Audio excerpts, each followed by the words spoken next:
What is alternate day fasting, also known as ADF?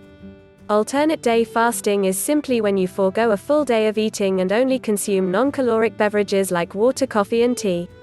Alternate day fasting, ADF, is an effective way to lose weight without making drastic changes to the way you currently go about your day-to-day, whether that is your job, your eating habits, or your current, or lack thereof, exercise routine.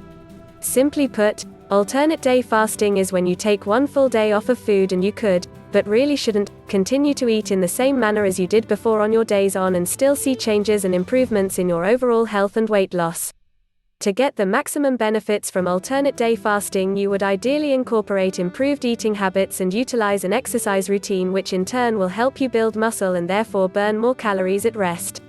How to start alternate day fasting, ADF. A few tips on how to make the transition from non-faster to fasting for longer periods so that you won't be suffering from hunger pangs, headaches, fatigue, and the like. That may turn several people off to the idea of fasting, but the grass, in this case, is definitely green on the other side.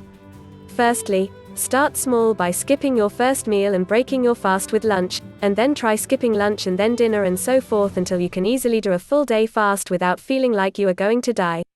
Secondly, do a full-blown ketogenic diet. Doing this, you would track your calories and watch what you eat for 1 month. This will, in turn, make you more fat adapted, which just means it will be easier for your body to tap into fat stores or think of it as food saved for later and use it as your energy source instead of relying on a constant source of calories.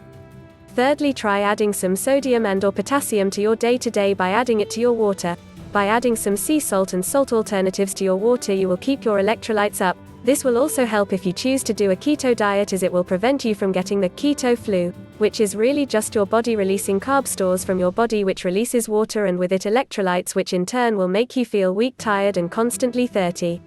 If you incorporate these ideas, you'll be well on your way to utilizing one of my favorite ways of fasting, not only for the weight loss benefits but all the health benefits that come along with it.